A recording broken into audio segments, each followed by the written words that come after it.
Welcome into Duval Daily, presented by GenJag.com. I'm Jordan DeLugo.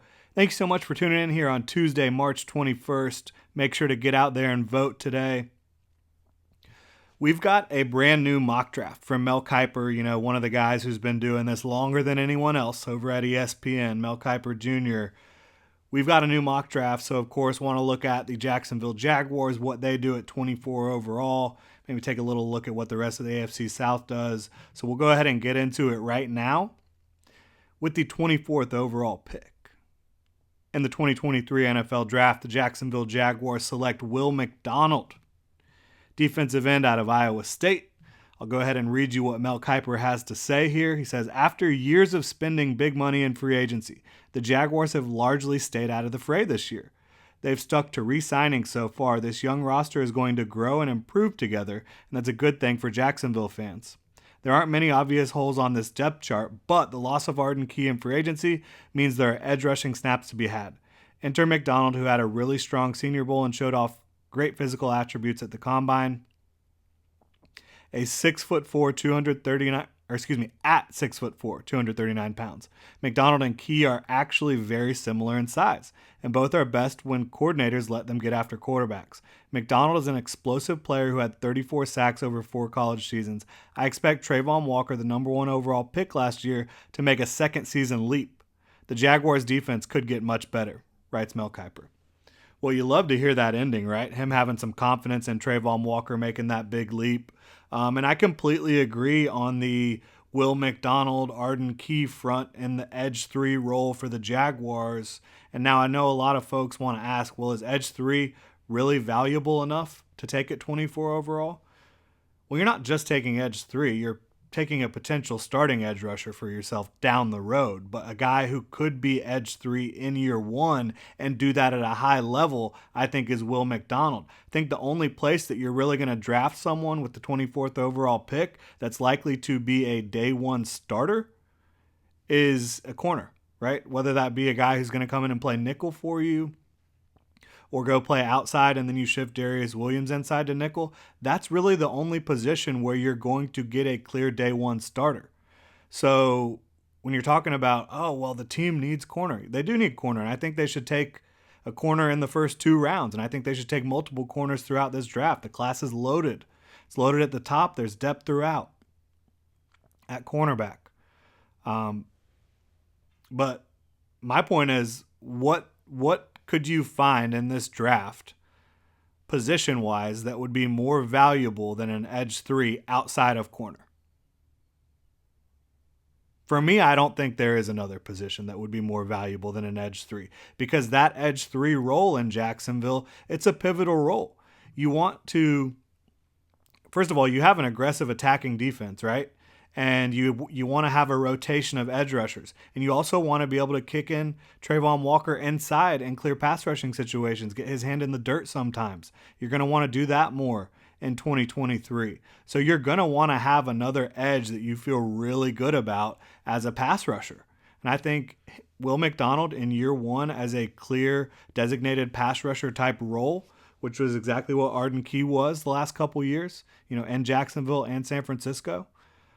I think it's a perfect fit because you look at Will McDonald, 35-inch arms at 6'4", 239 pounds, virtually the same exact size as Arden Key, but he has more length, he has more explosiveness and athleticism, and in my opinion, he has a much higher ceiling than Arden Key.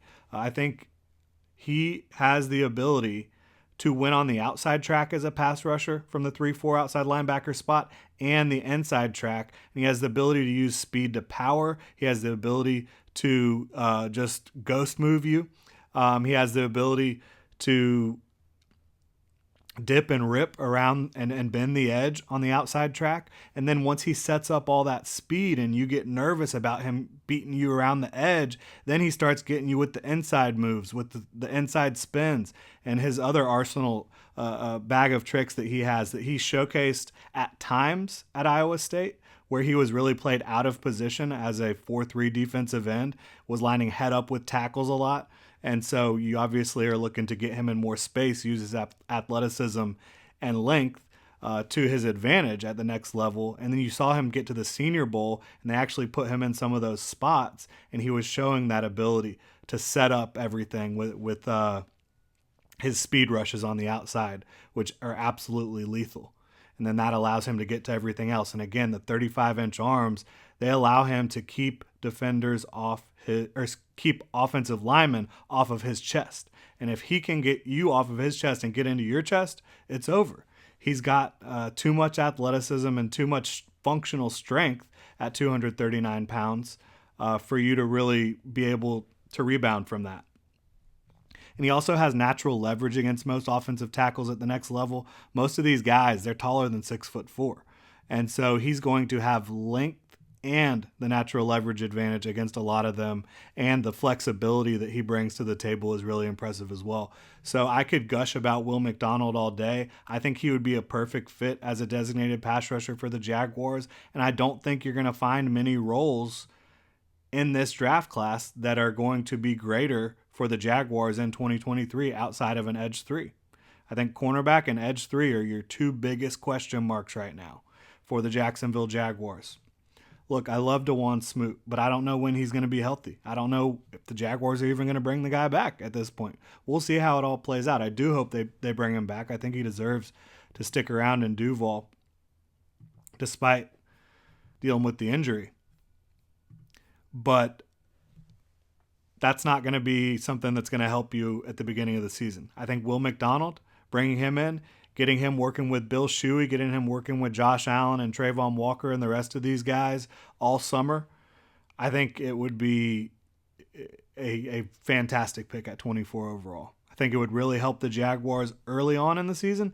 And as he continues to get more comfortable in this role at this position, I think he's the type of player that you saw a lot of Chiefs players do this in 2022. A lot of their rookies, they might have had some inconsistencies to start the season, some ups and downs, but a lot of them, by the time they got to the playoffs, were playing at their highest level. And I think you bring Will McDonald in, you don't have him be a starter, right? He's your edge 3. He's going to be a rotational guy. He knows his job is to get after the quarterback. I think that could pay huge dividends for the Jaguars. And let's be honest, the Jags do not have guys with his type of enough guys with his type of athleticism and length at this point. And those are the type of guys that Trent Baalke has shown he values. Look, they do have Jordan Smith, and I hope he's able to come back from his injury as well and provide some pass rush for the Jaguars. They have Kayvon Chase on. I hope he's able to take a little bit of a step forward in what will likely be the final year of his rookie deal. So it's not like the cupboard is completely bare, but adding a Will McDonald, who I think is more talented than any of those guys and could fit this role, I think makes a lot of sense. So I'd be on board with what Mel Kiper has the Jags doing there. And then we can also look at what the rest of the division is doing.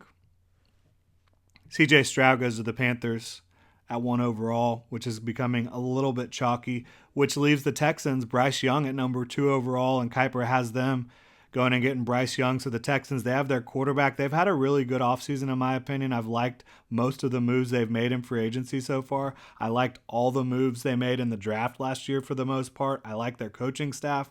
So I think the Texans landing a Bryce Young and then landing a Nolan Smith at outside linebacker at 12 overall, I think that could definitely present, picks that get the Texans inching closer and closer to the Jaguars. Do I think they're anywhere close at this point? No.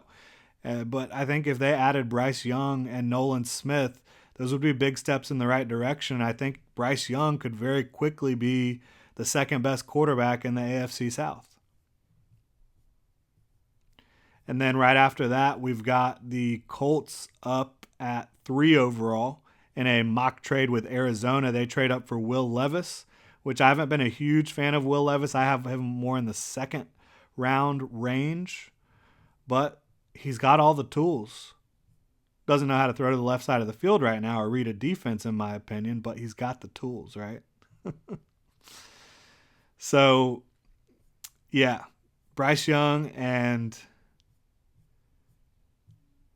Nolan Smith, and I love Nolan Smith to the Texans, and then Colts getting Will Levis, and then the Titans are up at 11, one pick before the Texans at 12.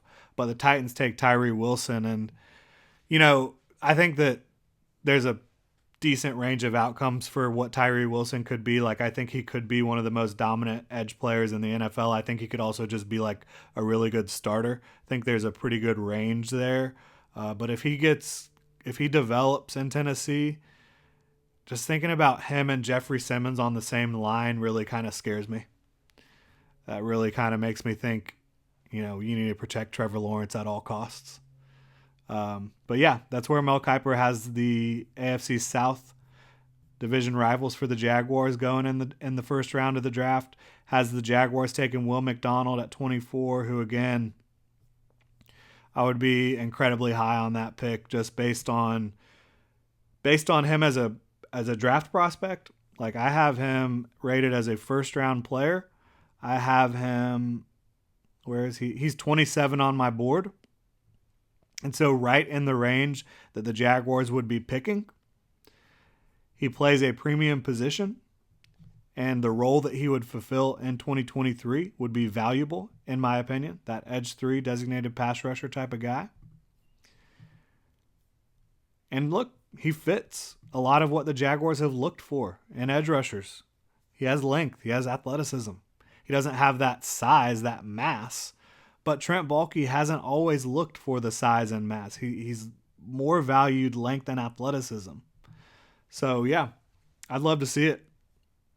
Curious to know what y'all would think. Hit me up on Twitter at Jordan DeLugo. You can also follow Generation Jaguar at Generation Jag. Drop a comment in the comment section on YouTube. Hit the like and subscribe button as well. And if you're listening on your favorite podcast platform, you can subscribe and review there too. Really helps the channel grow. Really appreciate y'all's support. Hope you can get out there and vote today. And we really appreciate y'all for tuning in. Have a great rest of your Tuesday, Duval.